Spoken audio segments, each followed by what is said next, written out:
I log outages for a living.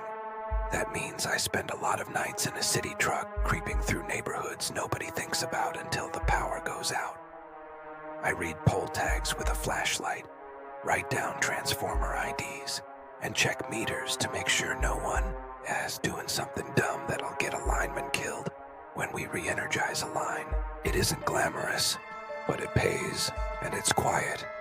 Most nights it's just me, sodium lamps, and the clock that sits heavy on your chest after midnight. The house started showing up in my notes the week the heat finally broke. It was on Kenton Lane, a short dead end off the bigger road that leads to the old quarry. Kenton is one of those cul-de-sacs you can tell was someone's idea of nice in the late 90s. Identical mailboxes, ornamental pears that drop hard fruit in August, and driveways that turn to skating rinks in January. 5 houses, 4 families, and 1 foreclosure somebody kept trying and failing to sell. The foreclosure sat at the far end, number 12. 2 stories, vinyl siding that had tried to be beige once. Bank lockbox on the handle. Yellowing realtor sign with a cell number nobody answered after dark. Grass cut by the HOA to the exact length of a lie. On Tuesday, a storm crawled in from the west and tore up a feeder. We killed the circuit at 8:36 p.m. It should have taken all 5 houses on Kenton dark. It did, except for 12. When I turned onto the cul-de-sac, the other 4 were empty windows, blacker than the sky. Number 12 had its porch light on. I got out to check it. The bulb was warm. Inside, through those cheap blinds everyone has when they haven't chosen their life yet, I could see a soft lamp glow in the front room, like someone had a floor lamp on in the corner. The meter, the new kind with the little LCD and the red pulse, ticked like a heartbeat. I radioed dispatch to confirm the breaker open status. Open and tagged, they said. Feeder 4A, poles 721 through 729. You're clear, Ortiz. They never get my last name right. It's Ortega. I said thanks, but stood there a long moment, the rain finally starting, counting the red pulse on the meter. It was reading, sure enough. Not a lot of draw, just the porch light and something inside cycling every minute or so. I wrote, 12 Kenton, energized while 4A open, check back. Then I drove on. People get creative with power. We find generators backfeeding the line because someone's brother-in-law said it was fine. We find extension cords threaded like arteries between houses. We find breakers taped shut with painter's tape. Backfeed will kill you. If my guys close on a line that's hot when it shouldn't be, it arcs like a gunshot and erases whatever's holding the wrench. So the next afternoon, I went back to 12 in daylight. It looked like every other empty house that's trying not to admit it's empty. A couple of flyers rubber banded to the doorknob had gone soft under the dew. No car, no curtains upstairs. The bank's lockbox sat like a mole on a face.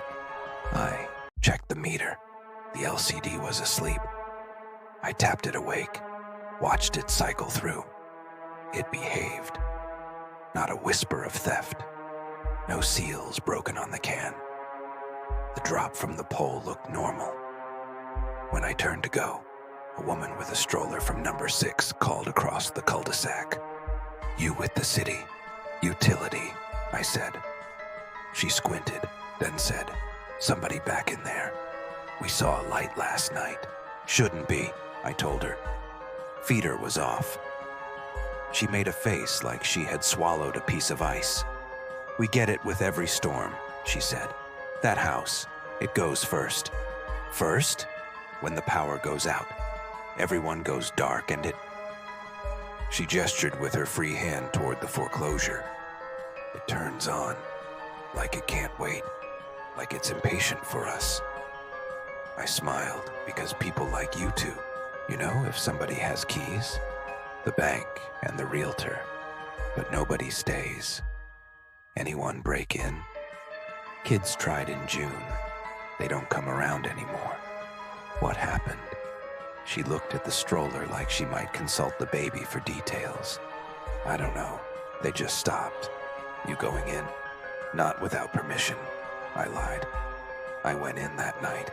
The thing about doing this work long enough is you learn how to get into places you supposed to get into, and a few you not. All I had to do was call the number on the sunburnt sign and tell the realtor I needed to verify the panel configuration for a possible new buyer. He gave me the lockbox code like he wanted it off his hands. Be my guest, he said. If you can get it sold, I'll buy you dinner. I parked at the end of the street at dusk, just before the first porch lights start blinking on across the city in that little wave that moves with uncertainty. I let myself in. The smell hit first. Closed. House. Drywall dust. A faint wetness somewhere. It felt like opening a closet that hasn't been opened since you were little. The front room had a single lamp in the corner, just like I'd seen through the blinds. No bulb. Just the shape where a lamp had been. The carpet had a ring where something sat long enough to leach its circle into the fibers. The kitchen was stripped to bones. Cabinets, a sink with a slow drip, a square on the floor where a fridge used to live and hum. A staircase went up from the living room to a landing with 3 doors. Everything was blank, as the inside of a throat. I found the panel in the garage. It was newer than the rest of the place, the way a scar is newer than skin. Whoever did the foreclosure work had upgraded it.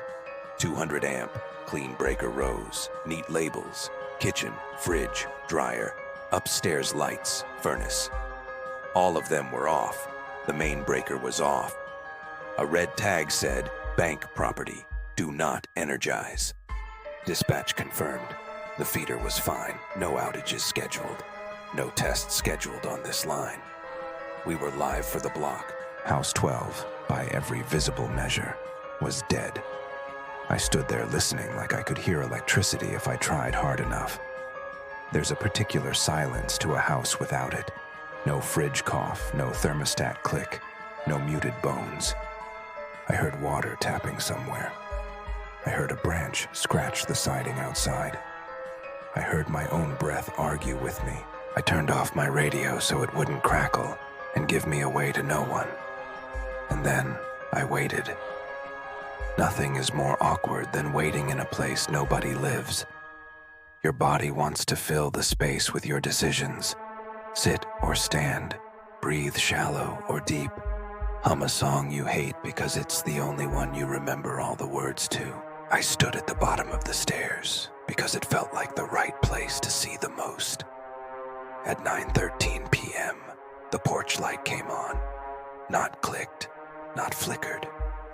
Came on the way a small animal wakes up. One moment curled, the next alert. The front room didn't change because there was no bulb in the lamp. But something upstairs touched the hall with a little warmth, as if a nightlight had shrugged and remembered its job. I walked to the window and looked out. The other 4 houses were still dark. The cul-de-sac looked like a mouth with one stubborn tooth glinting. I looked back at the panel. All off. The meter outside. I realized I hadn't checked it. I went out through the kitchen and around the side yard. The LCD was awake and counting. A little red pulse, steady. My breath fogged around it. It registered load in the low single digits, like a charger left in a wall. Except there were no chargers. Upstairs, a faint light became a little brighter. In the window above the garage, a square of light slid across the ceiling and stopped, like a car's headlights passing, except no cars were moving. I stood on the frozen grass and counted. 31 seconds later, the same light moved the same way. A regular sweep, a regular timing. 31 seconds again. It was as if a light on a timer Some reel-to-reel relic was rotating. I went back inside. The upstairs landing had a nightlight I hadn't noticed because it had been dead before. It was on now, a cheap moon plugged into an outlet near the top stair. It threw a smear of light across the carpet. The 3 doors were closed. The drip in the kitchen stopped as if it had been a test. I opened the first door. Empty bedroom. The cheap terracotta blinds sighed against the window as the porch light sharpened its mind and held it. The second door was the hall bath, mirror ghosting me in and out as my flashlight skated across it. The third door opened on the master bedroom, and the light was coming from there. The ceiling breathed pale like an aquarium. No lamp, no fixture awake.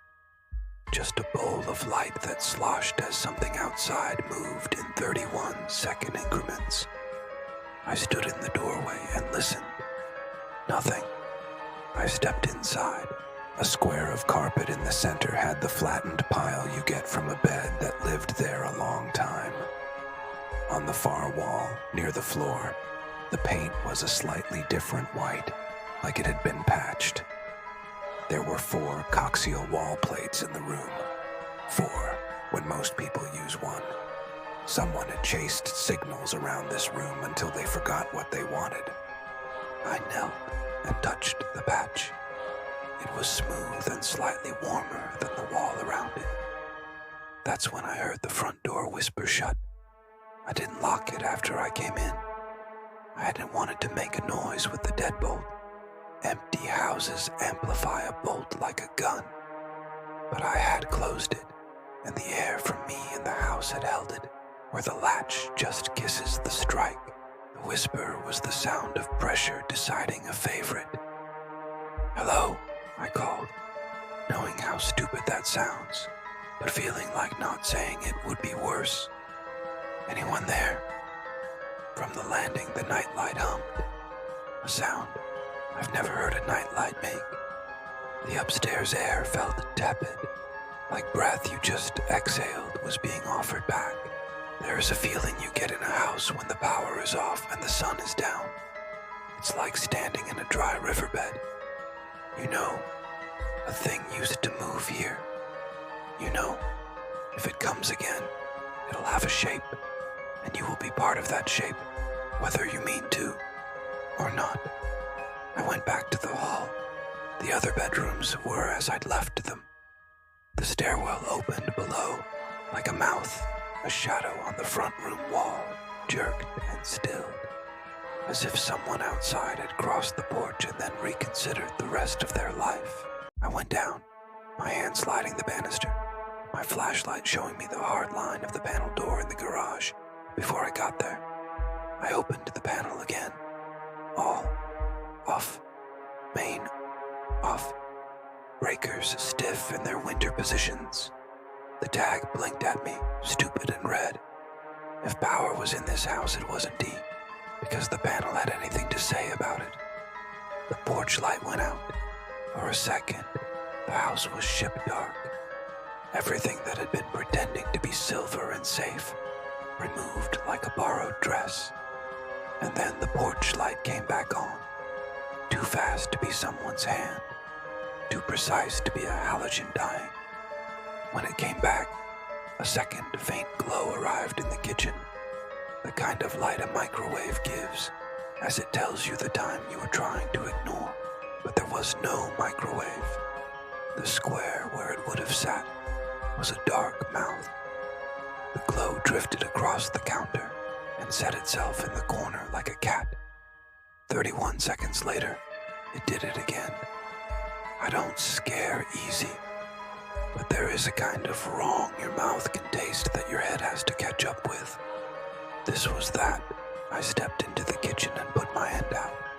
The way you do when you trying to prove to yourself nothing else in the dark. The air felt cooler than the room. The glow stopped like it sensed me. My palm tingled the way it does when you drag your socks across carpet and reach for a doorknob. In my pocket, my work phone vibrated. it shouldn't have. No one calls at night except dispatch, and my sister sleeps like stone. I pulled it out. No caller ID. The screen had the dimming burn-in of the company logo. The call stopped on its first shiver and left me with my own picture in the black glass. A second later, my radio, which I'd turned off, crackled. Voices in a soup. Then a clean female voice said my last name properly, which is how I knew it wasn't my crew. 𝗦𝗧𝗢𝗥𝗬, the voice said. You locked out. I stared at the black volume knob, like I could convince it of reality. I hadn't touched it. The channel LED glowed its friendly green. 𝗦𝗧𝗢𝗥𝗬, confirm. I pressed the transmit without putting it to my mouth. Who is this? Confirm lockout. You tagged it. Tagged what? Silence in the way a held breath is loud. 𝗦𝗧𝗢𝗥𝗬, the voice said. A little softer. You have to do it before they come home. I didn't say anything. The porch light did its trick again. The way bells feel like they're ringing even when your hands are off them. Who are? The radio died. The house held the absence like it had wanted it all along. On instinct, I went back to the panel and I did the thing I'd sworn I wouldn't have. I flipped the main on. Nothing should have happened. The service drop was live, sure, but everything downstream was still off. The main would just prepare. It did. It clicked with a solidity that felt like a signature. In the same breath, upstairs, something sighed like a vent waking up. The nightlight winked and held. The meter outside, if I'd been standing by it, would have started counting in earnest, the way a runner leans forward. I snapped the kitchen breaker on. The room didn't change, because there was nothing to power, but the glow in the corner moved like it had been given permission. It poured over the countertop like water over stone. 31 seconds later, it repeated. There's a trick some old electricians know. If you hum near certain transformers, they hum back at the same pitch. The house was humming at me. 31 beats. A measure and a measure and a measure. I turned the kitchen breaker back off. The glow kept going. I pulled the main again. The house didn't care. A bead of sweat, winter cold, ran down my ribs. I stepped onto the porch. Number 10's upstairs shade twitched as if someone put a finger under it to peek. Number 6, the stroller woman's place, had the TV glow moving like a small ocean. I realized everyone was awake all the time. We just pretend otherwise because we need to be brave to work in the morning. Before I went back in, I looked at the house number nailed to the siding. The 1 and the 2 weren't quite the same font. The 2 had been replaced. The screws didn't match. Someone had taken the time to change that, and only that. When I turned back, the front door was closed again, which would have been impossible because I hadn't touched it. I put my hand to the knob and felt a tiny electric bite, the kind you get from static, but steadier. I opened it. The living room had a shape in the corner where the lamp had once been. The shape held even when my flashlight flooded it. My phone buzzed again. This time it wasn't a call. It was a calendar reminder I didn't set. Confirm. Final walkthrough. 9:30 p.m. It was 9:30. Underneath, 12 Kenton Lane. Underneath that, welcome home. My job is to prevent accidents. That's how I went on thinking about it. There are tests the company runs. Phantom load simulations on empty houses to check the integrity of lines after repairs. Maybe this was that, and dispatch forgot to brief me. Maybe the panel had some hidden subfeed.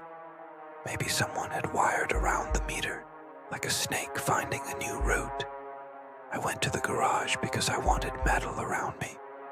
The panel hung with its rectangular mouth, a perfect grid. When I close, I saw tiny pencil marks next to the breaker screws. Hash marks as if someone had tallied days, or weeks, or times they tried to count something that resists being counted. There were 31. I followed the pencil marks with my finger. When I touched the last one, the radio hissed. 𝗦𝗧𝗢𝗥𝗬, the female voice said, but farther away now. If you're inside, you need to choose. Choose what? Do you want the house to come on first, or do you want it to wait? The calm way she said it made me want to cry. I didn't. I put my knuckles on my own teeth and pressed until the world sharpened. If it waits, the voice said, you can live here. I don't want to live here.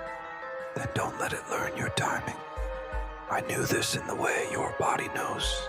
A step is missing on a staircase before you look. Timing is everything. Power systems rely on sync. If you bring a generator onto a live bus out of phase, you don't. You get power. You get fireworks and pieces of aluminum traveling at speeds you never want to meet. Houses learn us. They learn when we wake and when we sleep. They learn the coffee beep and the bathroom fan and the sound of us crossing our own rooms in the dark. If this house wanted to learn me first, if it wanted me in its sequence, I had to mess up the song. I went around and turned on every faucet. I opened every cabinet and then closed them in a different pattern. I took the smoke detector batteries out and then put them back with the negative end first.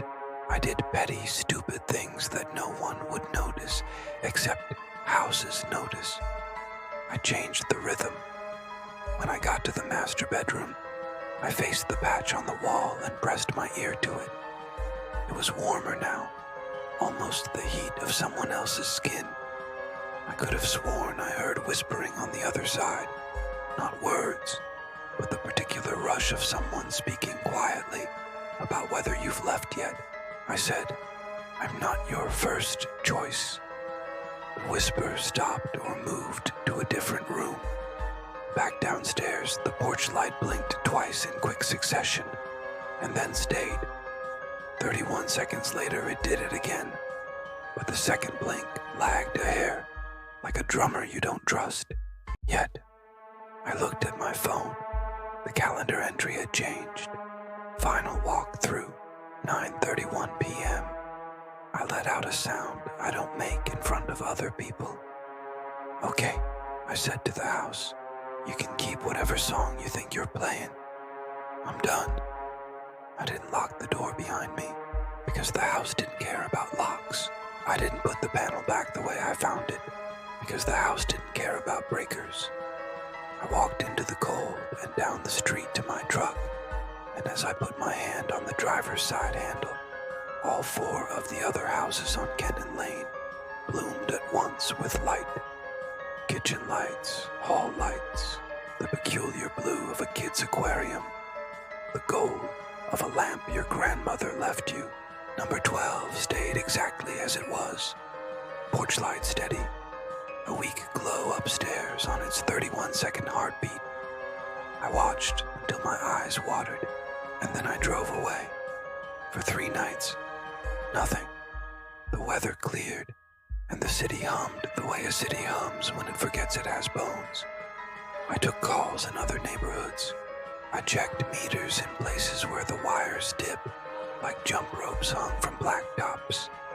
I folded the little sticky note with 12 Kennan, checked back, and put it in my glove box under a spare flashlight and a packet of hot sauce that has been there since 2018.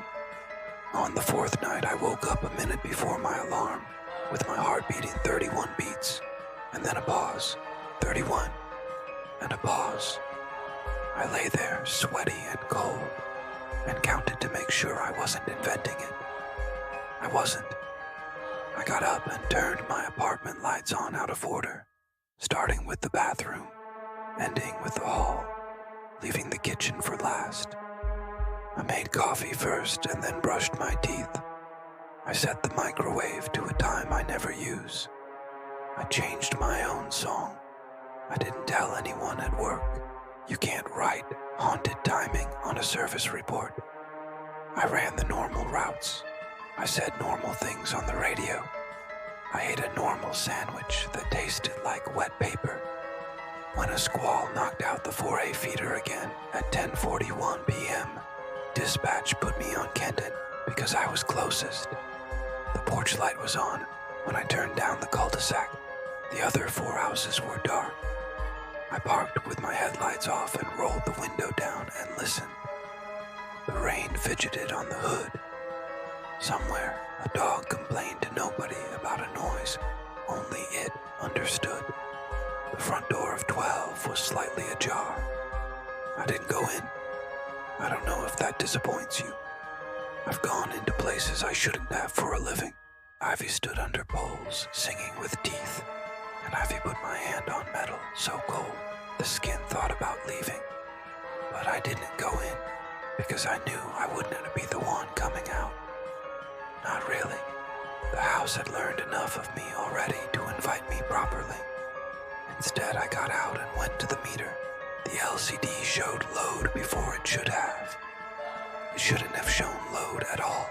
The line was open upstream. But there it was, blinking its idiot-perfect numbers. A tiny red pulse keeping time with a heart that wasn't mine. I pulled the meter. You can't do that on a lot of the new installs. The ring is locked, the can is sealed, the jaws are hungry.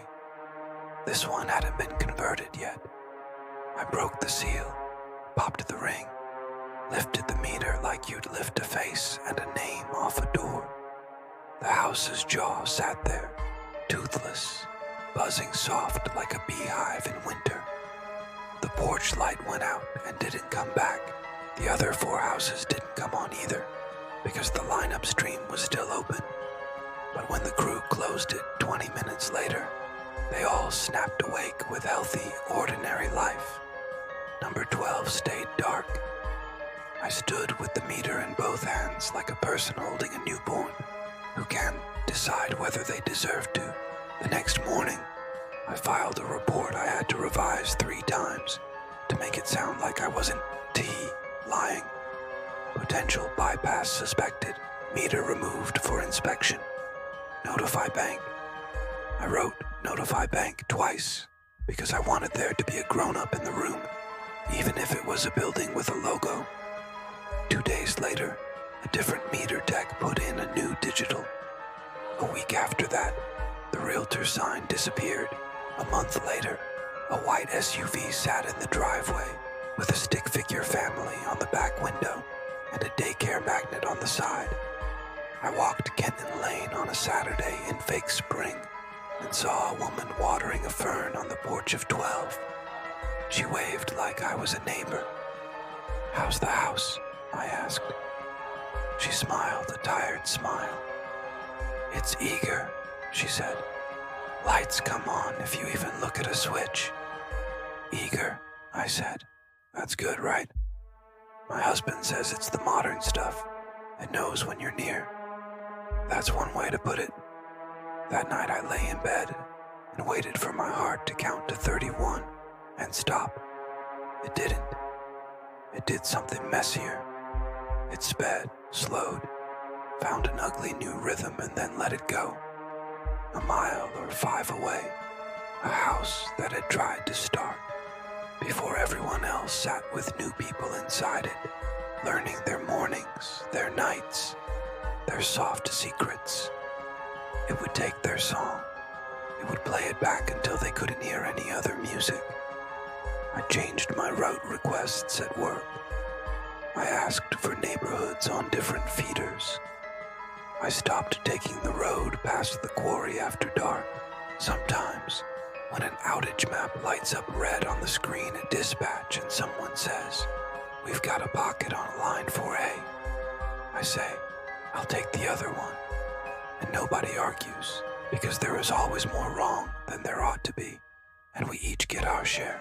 But here's the thing I don't tell anyone.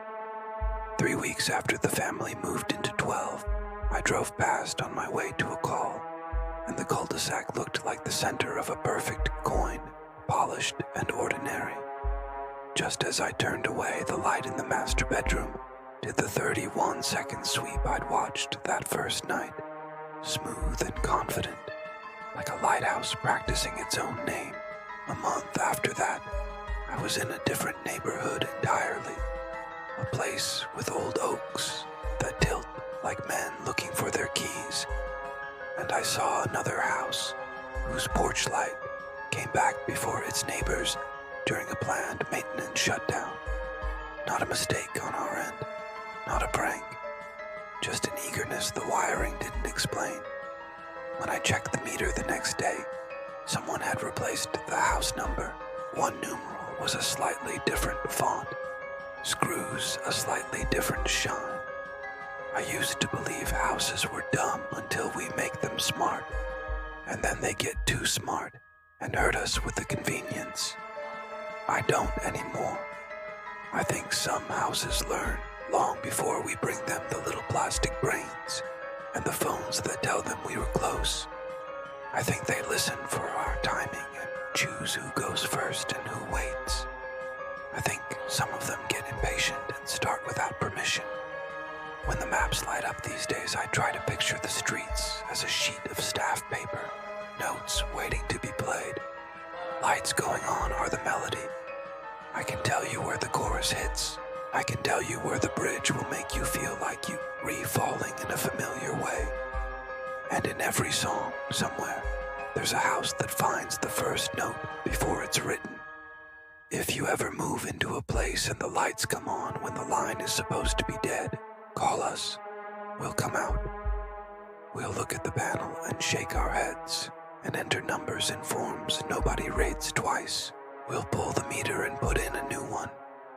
It might help. It might not. If your heart starts counting in a way you can't live with, change your routine. Put the kitchen last. Brush your teeth before coffee. Sleep on the side of the bed you never sleep on. Teach the house you have other songs. And if you hear a voice on a radio that S off, say your name right the first time. Don't answer with anything you'd want repeated. There's an eagerness to certain kinds of welcome. If you stand very still in the dark, you can feel it turn toward you, ready to begin.